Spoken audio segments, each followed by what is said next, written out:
Hey everyone, welcome back to the show. And today I am joined by my friend, Brooke Jefferson. She is just a rock star when it comes to creating content. She has very successful businesses. Her photography is outstanding. I just love consuming her content on Instagram. I'm always excited to see the pictures that she does. But today we are going to focus on simple business model plus quarterly plans to make more sales. I really think that this is a very strong suit for Brooke. So welcome to the show, Brooke. I'm really excited for what you have for us today. Hey, Allison. Thank you for allowing me to come on your show and jam about topics that just excite me. Yes, I'm excited. And before we get into my questions today, because I just love to learn other people's perspectives on pretty much how to make their business simple, because I think we're in a world of overcomplicating it right now. But before we get into that, I would love for you to introduce yourself to my audience and then let us know what you do and tell us a little bit about your new podcast. Okay, yeah. So my name is Brooke Jefferson and I wear a lot of hats. I think that is probably the best way to introduce myself. I'm a serial entrepreneur, have my hands in a lot of things, multiple businesses, but first and foremost, I am a believer, a wife, a mom to two kiddos who thankfully are old enough to go to school right now, so that's saving my sanity for now. Yeah, and I've been a photographer for almost 9 years now, and out of that business I decided to start coaching other photographers how to go full time with their businesses. And I've been coaching on that particular thing now for about 3.5 years. And then more recently, really just talking about business in general, really for anyone, online business owners, anyone that really just aligns with owning a business and is pretty faith led. So it's been a roller coaster, but that's what entrepreneurship is, and I'm just trying to live that up. So here we are. And I love that. And Brooke and I kind of go back a couple of years. Her and I have been on the journey of building our podcast. She is now just recently launched the podcast? Yes. Yeah, 5-star business The podcast. Yeah. 5-star business podcast. So she knows what she's doing when it comes to podcasting, but her and I have been together, here and there and just watched each other's businesses grow. We know what it's like to be on the roller coaster of being an entrepreneur, but we were emailing each other back and forth before we got on this interview. And one of the topic ideas was simple business model. And I was like, ooh, she's got me at simple business model. So I want to know more about it. So I'm going to let you pretty much get up on your soapbox per se and just tell us about your simple business model and how we can incorporate that into our business. Okay, so I'm really excited that you mentioned podcasting because that's really where we met each other and were able to watch each other grow their businesses through podcasting.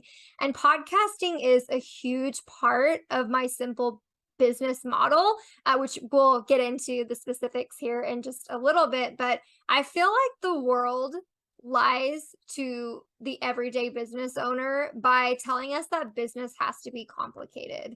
And I don't think that's true. In fact, I know that it's not true. It doesn't have to be complicated. And I actually feel like it's harder to make sales and it's harder to build a profitable business when you overcomplicate the entire thing. And so that's why I'm passionate about simple business models. And then one other thing that I want to say too before we get into what is a simple business model is that there's really no right way to build your business. I think that yes, you can take bits and pieces of what everyone says, but the best way to run your business is the way that feels best to you.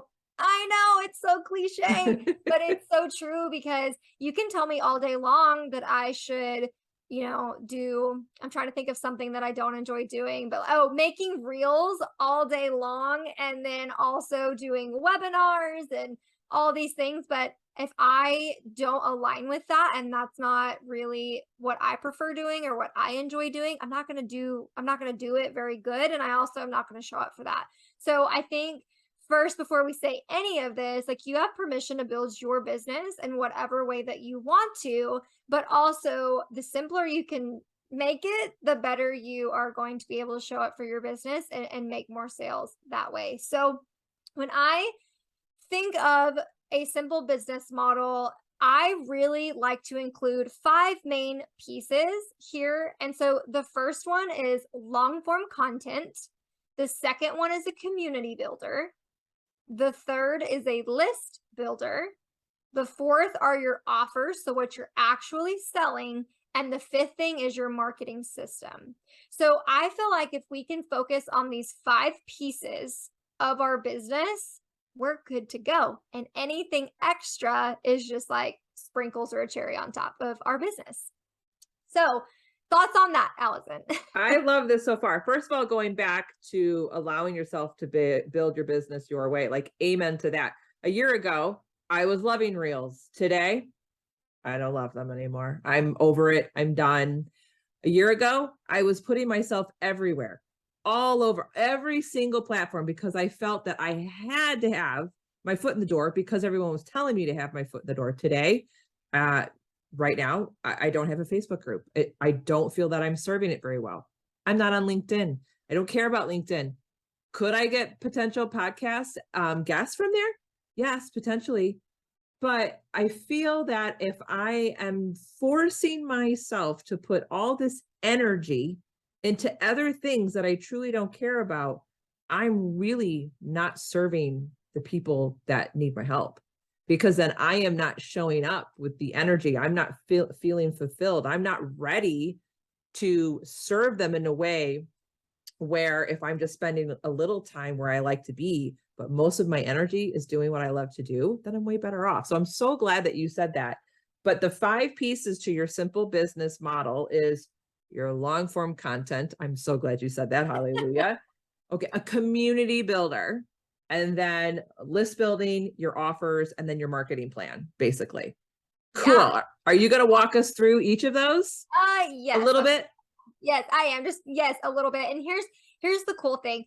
As I'm saying this, I'm giving you choices. Guys, you have choices throughout this entire conversation. So it's not a 1, 2, 3, 4, 5, now go do it and get off Right. with it. No, it's here's your choices, right? So at the very top is long form content. Okay. So for me, this is my podcast. I've already said it. It's probably not shocking to you. Allison's is a podcast. So basically, what you have to choose from here is podcasting, YouTube videos, if that's YouTube channel, if that's what you want to do, or blogging. Those are the main 3 that I like to say as long form content, because those are typically the 3 that I'm seeing online business owners choose from. And it really is up to you. And so hear me out. Just because I'm podcasting and you're listening to this podcast doesn't mean that you have to. If you don't like public speaking, you don't like recording, you don't like the sound of your voice, if you're like, yeah, no, I'm better at like actually writing out words, then go blog. There's no shame in that.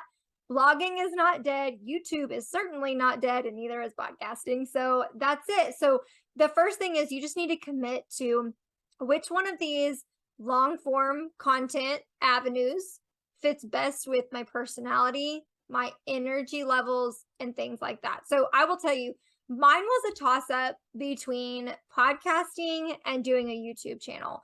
The reason I ultimately decided not to do a YouTube channel is because I'm very basic. I don't want to get ready every single day. I don't want to batch content by having my appearance matter. I didn't want to have to get all the equipment ready and then find an editor and all of these things for YouTube. So for me, it just naturally didn't make sense. But for you, if you're like, well, 1, I could definitely see myself doing this, or 2, I could ultimately or I think that this would be the best way to teach people, like to build authority in my space. If you're very visual, I know a lot of photographers like doing YouTube channels to teach people stuff, then that would make sense. But again, I'm giving you a choice. But here's the thing, the reason that long form content is number 1 is because from here, everything else flows. Everything else that you are going to do. And I know Allison feels the same way. Yes. Because I heard her talk about something similar recently, and so that's why I was like, oh yeah, she's going to geek out on this with me. So that is long form content. Now, as I talk about this example in a little bit, as I'm going to walk you through an exercise here in a little bit, I'm going to use podcasting as an example, but please just replace it with whatever that is for you. So that is long form content. Awesome. Okay. Yeah. Okay, so the second thing is your community builder. And what I mean by a community builder is it is that place where from the long form content, you're now going to be able to talk back and forth, right? So our long form content really is a one-way method of communication. So you get listeners or viewers or readers, and now we want to open up that conversation to be a two-way conversation. So your community builders can look a lot of different things. I will say the most popular is a Facebook group. That is the most popular, but that's not the only one. You can also build your community through your Instagram if you wanted to. You could build your community off of social media. I know there's like Mighty Networks, so there's a bunch of different ones. You can also build your community in person, depending where you're at. There's lots of networking options.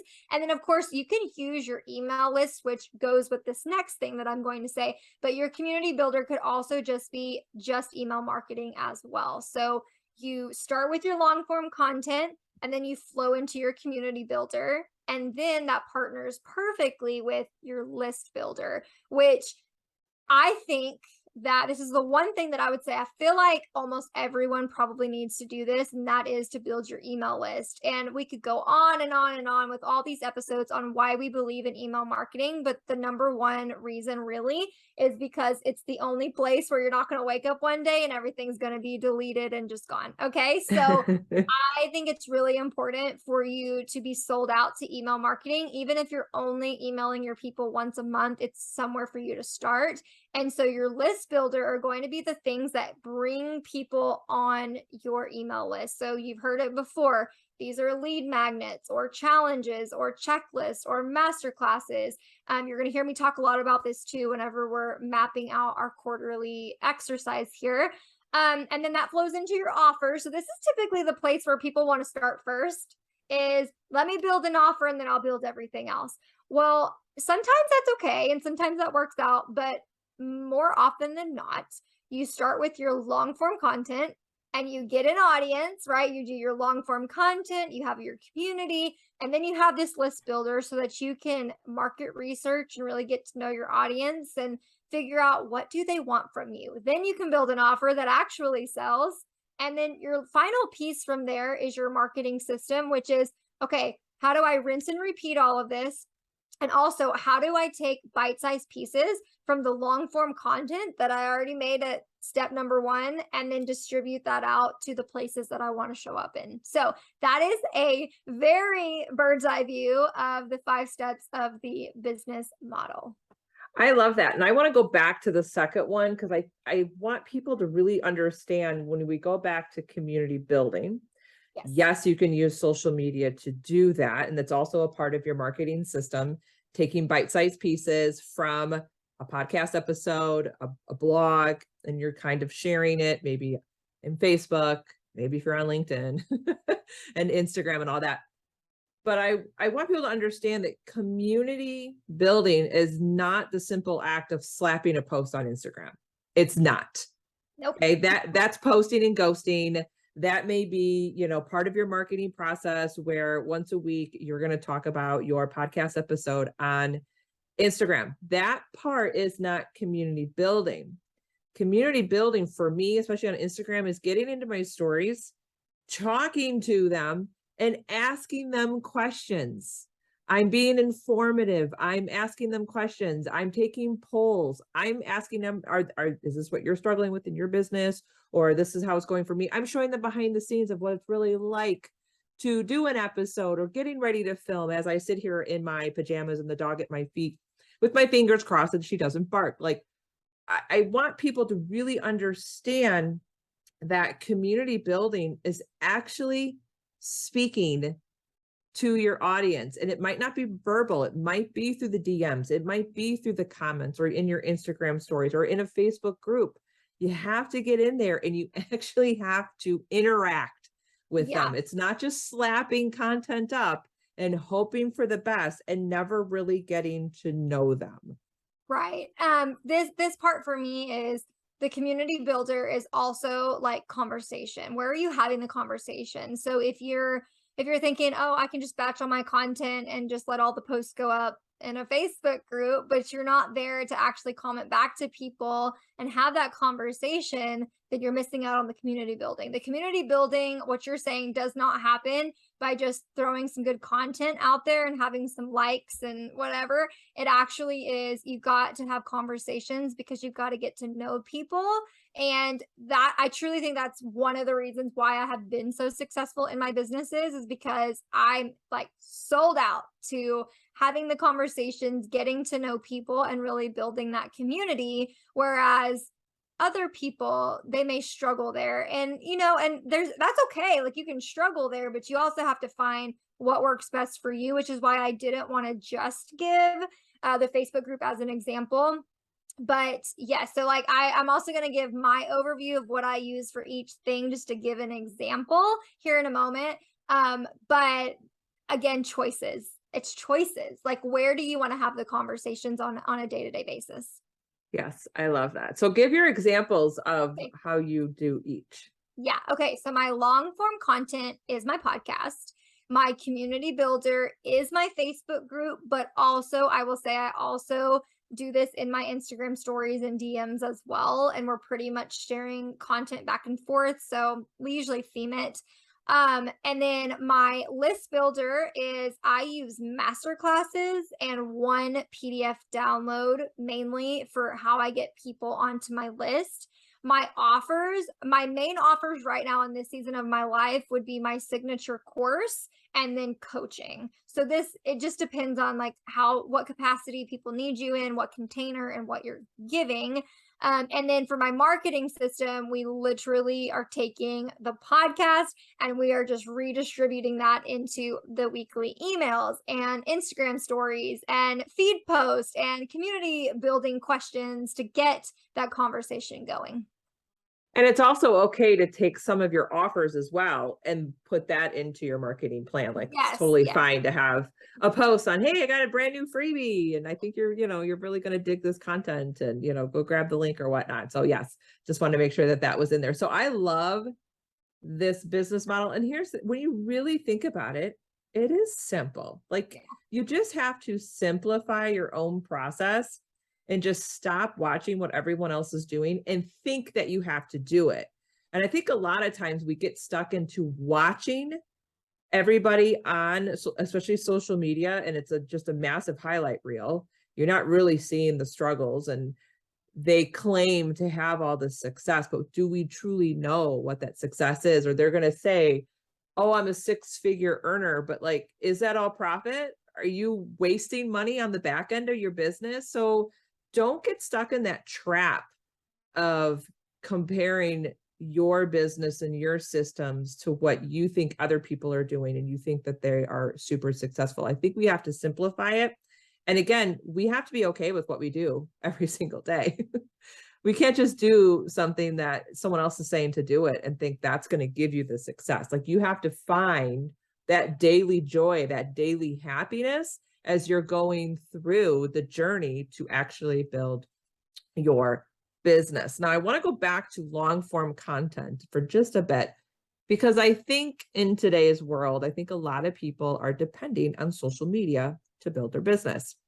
And now they're understanding, whoa, I need long form content. What advice would you have for them if they just don't know where to start? If they just don't know how to figure it out? If they look at all the things like, I'm not a good writer, I can't imagine starting a podcast, and I'm not getting on video. Like, walk us through, like, how can they kind of go through like the mind shift of figuring out what works for them?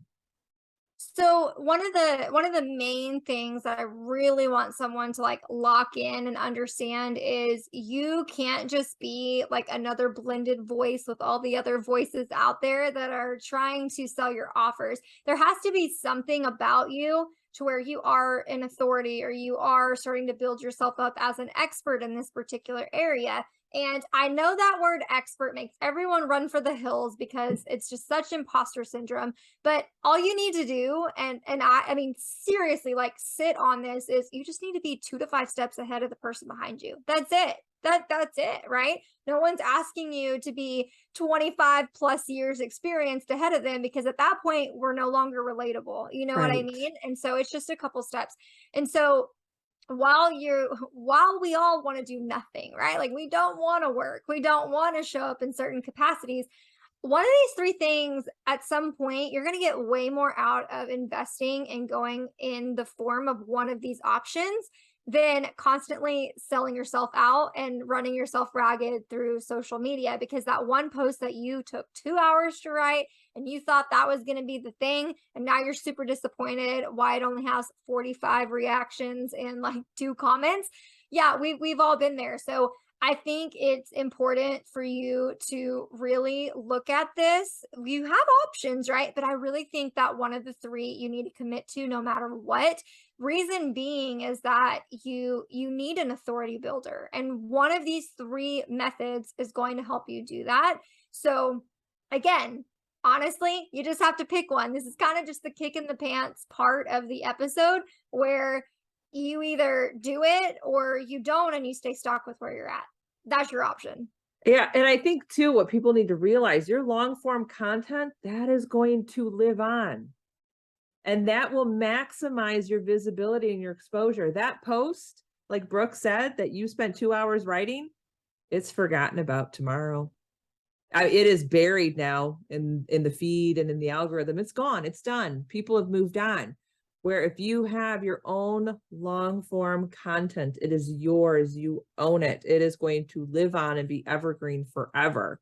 And it will really maximize your visibility. So while that post gave you immediate gratification, and I think that's where we are too in our heads, we want that immediate gratification, but we have to understand that our long form content is going to work for us in the long run and help us build our businesses further out. So would you agree with that? Yeah, and I was just going to give some social proof here with that as well. Is I started my photography podcast. So like I said earlier, I have 2 podcasts. My OG podcast is the Book More Clients Photography podcast, and I started that back in April of 2019.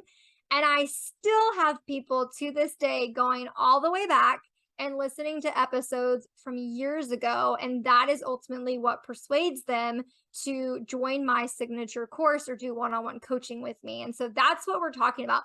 Yes, sometimes when I find someone new on Instagram, I'll scroll back a couple of times on their feed. But listen, it's getting me to like March of 2022. Okay, it's October. So I didn't even get very far.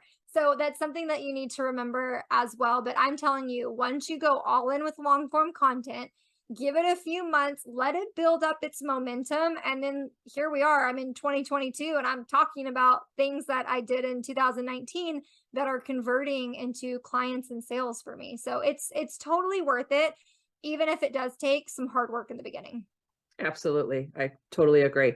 Now I want to jump to, because you teased us with quarterly plans and how to map that out. So what does your quarterly plans look like that brings you sales? Yeah. So again, everything is super simple. So I'm literally going to walk you through this exercise, give you examples along the way, and this might help you determine and answer the question, well, what is my content supposed to be about? That's kind of why we do this exercise. And the other thing too, so we don't have time for this part, but I do want to say, because you kind of were leading into this earlier, is one of the things you need to pay attention to are your numbers and not what everybody else is doing. And so, what do you need to bring in? What do you need to profit each month to sustain your business and your personal lifestyle at home? And once you know your numbers, you can align it perfectly with this quarterly exercise. And then you're basically predicting what you need to do in order to hit those numbers. And I'm a huge, huge numbers fanatic. I love talking about numbers, so maybe another day, another episode. But for this, so this is basically, how can I look at 12 months bird's eye view of my business and just get an overview and know where to start, so that I know what kind of long form content topics I'm supposed to be creating. So you can do this on a sheet of paper. You can do this with Post-it notes. You can do this on Asana. That's what I use. It doesn't matter where you do this, but basically what you're going to do is you're going to create 4 quarters. So if you're doing it on a piece of paper, you're creating 4 quadrants on your sheet of paper so that you can see 4 quarters. And then same thing, if you're doing it digitally, you want to make sure that you literally are doing quarter 1, quarter 2, 3, and 4. So, okay. So after that, there's 3 months in each quarter. I just want to point that out. So don't forget that, because I've done this once before and been like, dang it, I got to go back and do the other 2 months. But anyway, so let's just start by looking at our 4 quarters. Okay. So in every single quarter, there's going to be a one main focus of one of your offers. And I call this a revenue generator. So in quarter 1, which is January, February, and March, and we can go ahead and let's just think into 2023 for now. Okay. So in January, February, and March, what is the one offer that you want to be your main focus? The one thing that you are going to create all of your content and your marketing to help create sales in your business. For some of you, you might only have one offer year round. That's okay. Let's not overthink this. For some of you, you might go back and forth between anything from coaching to a course to a physical product. I'm not sure what that is for you, but that is for you to determine. And so for each quarter, you're going to come in and you're going to write, this is my main focus of the offer that we're really trying to push out into the world. And so for me, right now, just in real time, I know that for 2 of these quarters, I'm focusing on my photography signature course specific to photographers. And then the other 2 months, I'm focusing specifically on one-on-one coaching with just any business owner that just feels like they're overwhelmed with their calendar and things like that. So that's what you're going to start with, is identify your revenue generator, which offer you're focusing on for each of those 4 quarters. From there, then now here's where we're going to look. And within each quarter are those 3 months. Okay. And so in each month, your goal is to write like 1, 2, 3, 4 within each month. Okay. So for January, you're going to write 1, 2, 3, 4, February, 1, 2, 3, 4, and so on. Okay. Now, what does 1, 2, 3, 4 stand for? These are your long form content topics. And so just to simplify all of this is, I know that I'm going to have a minimum of 1 piece of long form content each week. So like I said, I'm going to use my podcast. So I know in January, I'm going to have 4 podcast episodes that are related to the offer I'm talking about. And you're going to do this for each month in each quarter. Okay. So I just recommend at minimum, whether you're doing YouTube, blogging, or podcasting, that your minimum is 4. So one weekly piece of content. Now you don't have to fill that out yet. I just wanted you to know what those were for. Then there's one more thing that I want you to also add to each quarter. So there are going to be 3 little focuses. So you have your overall offer, and then you need to create topics that lead to your offer. But there's also 3 little bitty focuses in each quarter, not each month, each quarter. Okay. So in quarter 1, you're going to have what's called a visibility focus, a project focus, and a sales focus. And I promise I'll break this down. I know it starts to get complicated when I start saying all this out loud, but I promise, like, if you do this exercise and you pause me on this episode and do each step, it will make so much more sense. Okay. So basically each quarter, you're going to have these 3 different areas of focus. So let's talk about what is visibility? What is visibility? All I'm saying is, I want you to find one way to grow your leads every single quarter. Okay. So for example, for quarter 1, maybe it's the beginning of the year and you want to focus on building your email list. Okay. So awesome. That's going to be, you're getting email leads. Amazing. Another one could be maybe in quarter 2, you want to focus on increasing your podcast downloads or your YouTube video views. And so that's going to be your visibility focus. And then just an example, probably none of us here yet, but maybe your visibility focus is, hey, I want to try in quarter 3 to run ads. Amazing. Okay, awesome. Okay, so from your visibility focus, it tells you what your project focus is. Okay, so for visibility, if you are growing your email list in quarter 1, then your project could look like creating a new lead magnet and then writing the email sequence. All right. And then for your sales focus, so for project focus, really quickly, just so I don't lose anybody, your project focus is usually always tied to your visibility, and it's usually something that you need to do in the back end. So it's nothing that your clients need to see. It's just something that you know you need to do. So sometimes your projects can look like updating your website, redoing your client experience, et cetera, et cetera.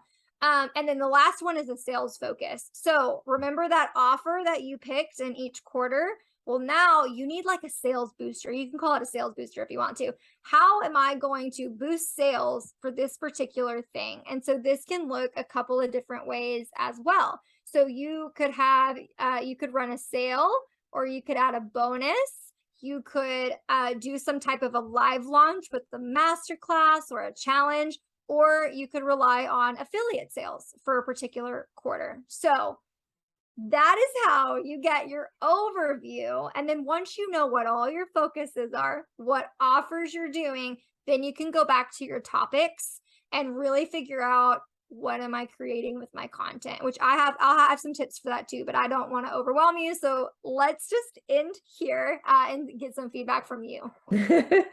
So I want to go back, and I just kind of want to recap, because you Yep. probably saw me, I was taking like lots and lots of Yes. notes. So your quarterly plans, you need to look at the year, divide it into 4 quarters. Now, I'm a very visual person. Yep. So I would probably have a big sheet of paper out, and I would be drawing 4 massive boxes. Yep.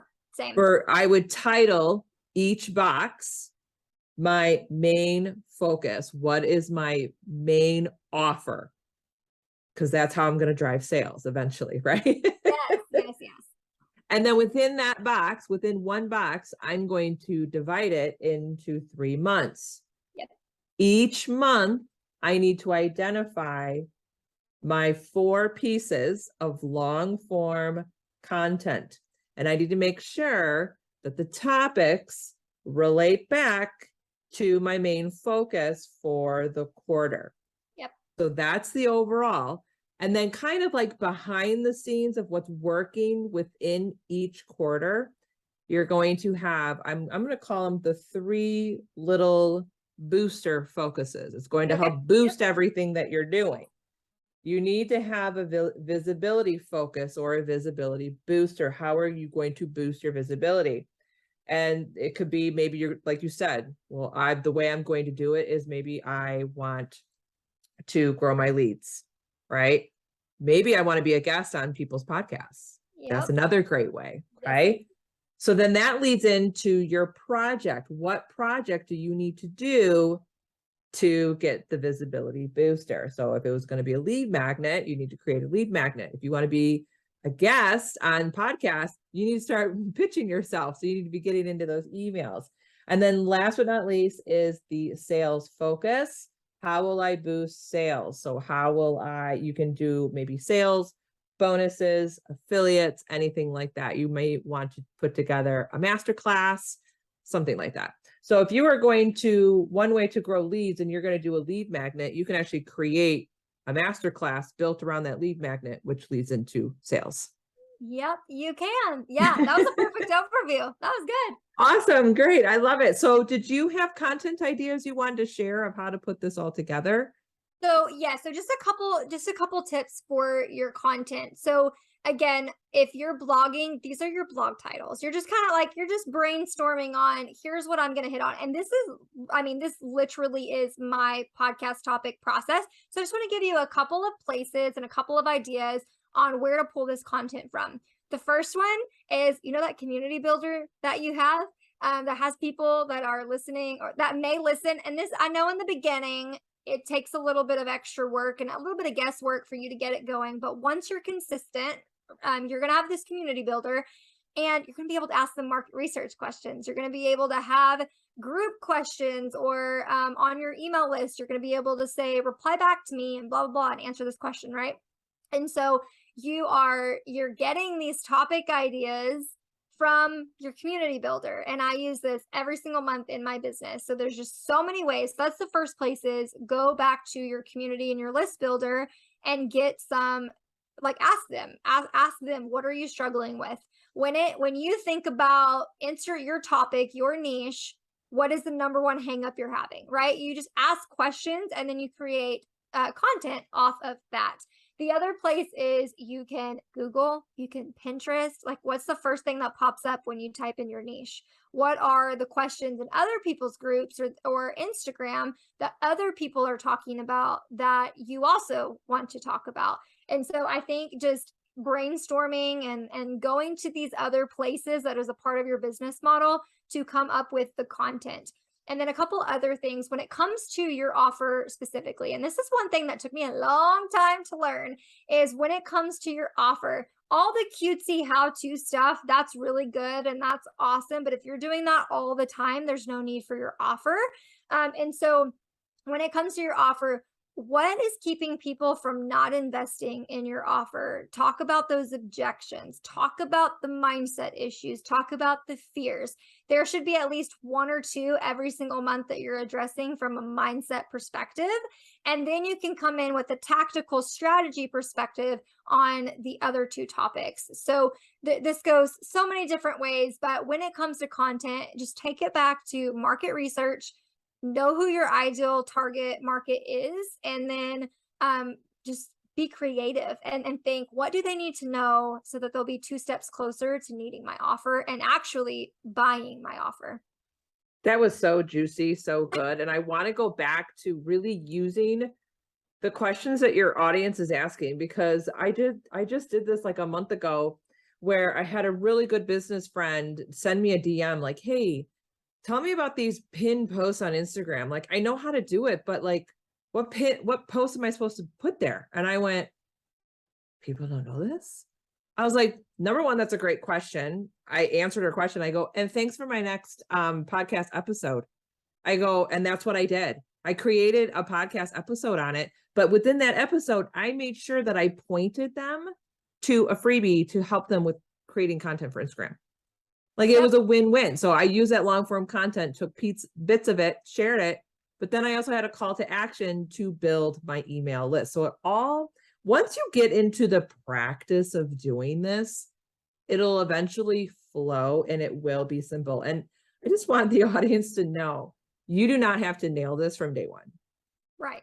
And I think, and maybe this has happened for you, your quarterly plans, because this is how I am, you may come up with, the 2023 plan.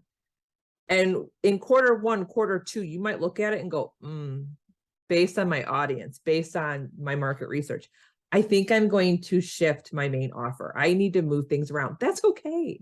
It's not written in stone. Like, I do it all the time. I shift things, I don't know how many times a month. Yeah, and here's the secret. It should change. If you're going to sit down in November, December of 2022 and start mapping out 2023, this is something that you need to come back to. This isn't write it out on a piece of paper and then lose it somewhere. This is write it out on your paper, get it in your digital, whatever app you want to use, so you can go revisit it over and over and over again. And then the next time you sit down and you're like, I know I'm supposed to be doing something today, but I don't know what it is, go back and look at, okay, this is how you figure out, this is how you work backwards in business, is figuring out, here's my goal, here's the focuses. Now, what are the individual, like, actual tasks that I'm supposed to be doing or outsourcing to a team or a virtual assistant? I love that. And I just want to point out too, because I've been guilty of this, because we're getting to the end of the year. Everyone's going to get out their, I don't know, their big poster boards and do like their vision boards. I'm not a fan of vision boards because then I stopped looking at it. It becomes invisible to me. So what I have done in my business is I make sure once a week, I actually plan it out like a CEO day, and I have it written in there, review your plans, look at your goals, just at least read them and look at them, because I want to make sure that they're still aligned with me. I want to make sure that I still feel good about them. And I think that's what people do. They make these massive, big plans. They put it up. Maybe they'll tape it to the back of the door, but then they open that door and they don't look at it for 6 months. And then they look back and go, what have I been doing? So I think not only building it out and review, you have this beautiful plan, but you have to review it. And I think we just have to have those honest check-ins. And if you're not going to do it every week, but at least like twice a month, look at those.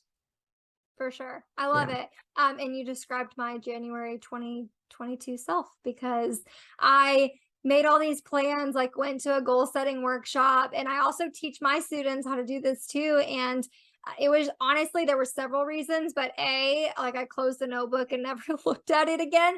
But also, God called me on a completely different path. And so there's a lot of reasons on why you like won't see it, but usually it's ourselves. We do it once and then we shove it in a drawer and we just don't open it again. So I agree. Like, I think it needs to be something that isn't just like, oh, this was a fun episode. Like, I loved what Brooke and Allison had to say, but I'm going to do this and I'm never going to look at it again. Like, make it a part of your practice to check in on it on a monthly basis, at least, especially if you're working toward quarter 1 and quarter 2. I love that. Awesome. Brooke, this was just an amazing episode today. I know my audience is probably going to be scribbling so many notes. They're going to have to listen to this over and over. So I definitely want my audience to connect with you. So where can they connect with you? And please tell us again the name of your new podcast. Yeah, so I would actually invite, my goodness, I'm like losing my voice. I'm sorry. We've been jamming out on awesome stuff.